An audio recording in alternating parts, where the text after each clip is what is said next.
నిన్నమన్న ఆయన తాటి చెట్టు లెక్క పెరిగిండు. ఎందుకంటే మనకు ఈ ప్రాంతంలో నల్గొండల, భువనగిరిలా లేకపోతే ఇబ్రాహీంపట్నంలో తాటి చెట్లు ఎక్కువ ఉంటాయి.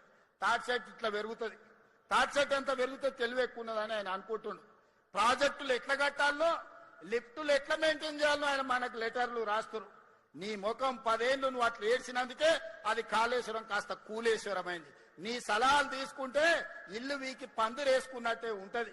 వెనకటికేవాడు చదువుకోక ముందు కాకరకాయ అన్నాడంట. ఈయనలాకటోడు తాటి చెట్టు అంత ఉన్నోడు చదువుకున్నాక ఇది కాకరకాయ కాదు కీకరకాయ అని చెప్పిండంట. తెలివి ఎక్కువై ఇవాళ హరీష్ రావు గారి సూచనలు కూడా గట్లనే ఉన్నాయి మనకు. అందుకే అయ్యా హరీష్ రావు గారు, నీ దిక్కుమాలిన సలహాలు నీ మామకిస్తే నీ మామ నడువులు ఇరిగి ఫామ్ హౌస్ లో వండుకున్నాడు. ఇక నీ దిక్కుమాలిన సలహాలు మాకు తక్కువైనాయా? అందుకే నోరు మూసుకొని ఉండమని చెప్తున్నా. నువ్వు ఉండకపోయినా 94 నుంచి 2004 వరకు తెలుగుదేశం పార్టీ అధికారంలో ఉన్నది. 2004 నుంచి 2014 వరకు కాంగ్రెస్ పార్టీ వైఎస్ఆర్ 2 సార్లు ముఖ్యమంత్రి అయింది. 2014 నుంచి 2024 వరకు బీఆర్ఎస్ 2 సార్లు ప్రభుత్వం ఏర్పాటు చేసింది. నేను ఇవాళ మా రంగారెడ్డి జిల్లా సోదరుల సాక్షిగా నేను చెప్పదలుచుకున్నా, 2024 నుంచి 2034 వరకు ప్రజాపాలన ఉంటుంది. కాంగ్రెస్ పార్టీ అధికారంలో ఉంటుంది. అభివృద్ధి చేయడమే కాదు, సంక్షేమ పథకాలను అమలు చేసి ఆనాడు రేషన్ కార్డు ఇయ్యే ముఖం లేదు మీకు. ఇవాళ 15 లక్షల రేషన్ కార్డులు ఇచ్చినాం.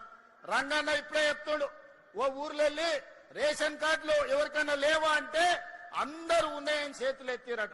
ఇవాళ రాష్ట్రంలో రేషన్ కార్డు లేనోడే లేడు. ఎవరున్నా రేషన్ కార్డులు ఇచ్చినాం. 3,28,00,000 తెలంగాణ బిడ్డలకు సన్న బియ్యం 6 కిలోల లెక్కన ఇవాళ తెలంగాణ ప్రజలకు ఇచ్చినాం. 200 యూనిట్లు ఉచిత విద్యుత్ ఇంటికి ఇచ్చినాం. 24 గంటలు వ్యవసాయానికి ఉచిత విద్యుత్ ఇచ్చినాం. 4.5 లక్షల ఇందిరమ్మ ఇండ్లు ఇచ్చినాం. మొన్ననే 1,25,000 ఇండ్లు ప్రారంభోత్సవం చేసుకున్నాం. మళ్ళొక్క 2.5 లక్షలు గ్రామీణ ప్రాంతాలలో, ఇంకొక 1 లక్ష హైదరాబాద్ నగరంలో శ్రీనివాస్ రెడ్డి గారు ప్రకటన చేశారు. అంటే దాదాపుగా 8 లక్షల ఇండ్లు ఇవాళ మనం మంజూరు చేసినాం. పేదోళ్లను ఆత్మ గౌరవం పెంచడానికి ఇవాళ ఇందిరమ్మ ఇండ్లను మనము నిర్మించి పేదలకు ఇస్తున్నాం. రైతు రుణమాఫీ 20,616 కోట్ల రూపాయలు 25 లక్షల మంది రైతులకు చేసినాం. ఇప్పటి వరకు రైతు భరోసా కింద 27,000 కోట్ల రూపాయలు రైతుల ఖాతాలో వేయడం జరిగింది. ఆడబిడ్డలకు ఈ రోజు 0 వడ్డీతో 60,000 కోట్ల రూపాయల బ్యాంకు లింకేజ్ ఇచ్చినాం. ఆడబిడ్డలకు 1000 ఆర్టీసీ బస్సుల యజమానులను చేసినాం. ఆడబిడ్డలకు మహాలక్ష్మి పథకం కింద 10,000 కోట్ల రూపాయలు ఉచిత బస్సు ప్రయాణానికి ఈ రోజు ప్రభుత్వం నిధులు చెల్లించింది. ఈ రకంగా చెప్పుకుంటూ వెళ్తే నిరుద్యోగ యువకులకు 67,716 ప్రభుత్వ ఉద్యోగాలు ఇచ్చినాం. రాబోయే రోజుల్లో మిగతా ఉద్యోగ ఖాళీలను కూడా భర్తీ చేస్తున్నాం. ఇవాళ ఆనాడు మీరు విధ్వంసం చేస్తే ఈనాడు కష్టపడి వికాసం వైపు ఈరోజు ప్రభుత్వాన్ని నడిపిస్తున్నాం. మీ అసూయ, మీ పగ, మీ ద్వేషం మా మీద చూపించండి, తెలంగాణ ప్రజల మీద కాదు. 10 ఏళ్లు మీరు ఒక దశాబ్ద కాలం, ఒక శతాబ్దానికి సరిపోయే విధ్వంసం తెలంగాణ రాష్ట్రాన్ని చేసిరు. అందుకే ఇవాళ సరిదిద్దే ప్రయత్నం చేస్తున్నాం. కష్టాలు ఉన్నాయి, నిధుల కొరత ఉంది, 8,11,000 కోట్ల రూపాయల అప్పు ఉంది. అయినా ధైర్యం కోల్పోకుండా, వయసు చిన్నదైనా బాధ్యత పెద్దది, తెలంగాణ ప్రజలు నమ్మకం, విశ్వాసంతో ఈ బాధ్యత అప్పచెప్పింది కాబట్టి రోజుకు 18 గంటలు కష్టపడి ఈ సమస్యల్ని పరిష్కరించే ప్రయత్నం చేస్తున్నా.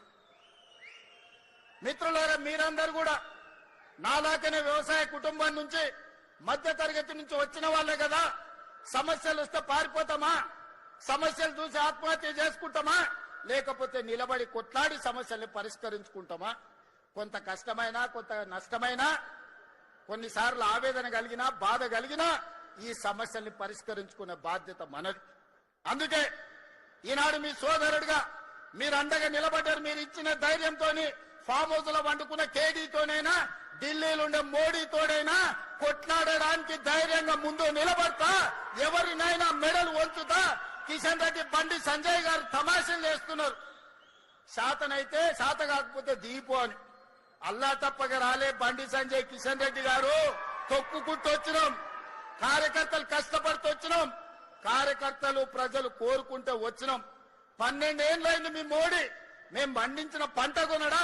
ఫస్ట్ మోడీని గద్దె దిగమను, రాహుల్ గాంధీని ప్రధానమంత్రిని చేసి తెలంగాణలో పండించిన ప్రతి గింజ కేంద్ర ప్రభుత్వంతో నేను కొనిపిస్తా. పాలమూరు రంగారెడ్డి ఎత్తిపోతల పథకాన్ని జాతీయ ప్రాజెక్టు చేపిస్తా. మెట్రో విస్తరణకు నిధులు తీసుకొస్తా. రీజనల్ రింగ్ రోడ్డుకు అవసరమైన నిధులు తీసుకొస్తా. అంతర్జాతీయ స్థాయిలో మా తెలంగాణను అభివృద్ధి చేస్తాం. మీకే మాటలు వచ్చనుకుంటున్నాం, మాకు మాటలతో పాటు చేతలు కూడా వచ్చు. కిషన్ రెడ్డి గారు 15 తారీఖు తర్వాత వడ్ల సేకరణ 75 లక్షల మెట్రిక్ టన్నులు అయిపోతాయి. ఆ తర్వాత నీ సంగతి చెప్తా. ఎట్లా కొనదో కేంద్ర ప్రభుత్వం, మొక్కలు ఎట్లా కొనరో, జొన్నలు ఎట్లా కొనరో, పొద్దుతిరుగుడు ఇత్తులు ఎట్లా కొనరో, మెట్రో రైలుకి ఎందుకు పైసలు ఇయ్యరో, రీజనల్ రింగ్ రోడ్డుకు ఎందుకు అనుమతి ఇవ్వరో, వరంగల్ ఎయిర్పోర్ట్ ఎట్లా రాదో, ఆదిలాబాద్ ఎయిర్పోర్ట్ ఎట్లా నిర్మించారో నీ సంగతి చెప్తా. పొలిమేర్లు కూడా దాటో కిషన్ రెడ్డి నువ్వు అనుకుంటున్నావేమో. నీ కేంద్రంలో ప్రభుత్వం ఉంది, నరేంద్ర మోడీ గారు ఉన్నారని భయపెట్టాలని చూస్తున్నారు. మర్యాద వరకు మర్యాద దాట మా సంగతి కూడా చూపిస్తాం. ఎవరికేం భయపడేది లేదు. గుండు అరగుండు ఎవరెవరో ఏమేమో మాట్లాడుతున్నారు, చూస్తూనే ఎట్లెట్లా మాట్లాడుతున్నారు. అందుకే మిత్రులారా, ఈనాడు మనం అభివృద్ధి కార్యక్రమాలను తీసుకొని ముందుకు వెళ్దాం. కేంద్ర రాష్ట్ర ప్రభుత్వాలను సత్సంబంధాలు పెట్టుకుందాం. మన అవసరాలు వారికి విజ్ఞప్తి చేద్దాం. మనకు కావాల్సిన అనుమతులు నిధులు తీసుకొచ్చుకుందాం. దీనికి మీరు సంపూర్ణంగా అండగా నిలబడాలి. మీరు అండగా నిలబడితే నాకు ధైర్యం ఉంటది. ఆ గుండె ధైర్యంతో కేంద్ర ప్రభుత్వంతో అన్ని రకాల నిధులు సాధిస్తా. ఈ రాష్ట్రాన్ని నిర్మించుకుందాం. రంగారెడ్డి జిల్లా అభివృద్ధి జరిగితే తెలంగాణ రాష్ట్రం అభివృద్ధి జరిగినట్టే. ఇవాళ 60% ఆదాయం ఈ జిల్లా నుంచి వస్తుంది. ఇక్కడ సంపాదించింది రాష్ట్ర నలుమూలల కొంతమంది అడ్డుకునే ప్రయత్నం చేస్తున్నారు. నేను ఇవాళ రంగారెడ్డి జిల్లా సోదరులతోని నేను అడగదలుచుకున్నా, 10 సంవత్సరాల అధికారంలో ఉండి మీ కష్టాలకు కారణమైన వాళ్ళు ఇవాళ మనము భారత్ ఫ్యూచర్ సిటీలో ఆనాడు కాలుష్యం వెదజల్లే ఫార్మా పరిశ్రమలను తెస్తా అంటే మీ ప్రాంత ప్రజలకు జీవన ప్రమాణాలు పడిపోయి ఈ కాలుష్యం వల్ల మీకు ఇబ్బంది జరుగుద్దని ఈ కాలుష్యాన్ని తరలించి ఈ రోజు ఒక గొప్ప నగరాన్ని తీర్చిదిద్దాలనుకున్నాం. ఈ రోజు హైటెక్ సిటీ ప్రాంతంలో 237 కోట్ల రూపాయలకి ఎకరం అమ్ముడు పోతుందంటే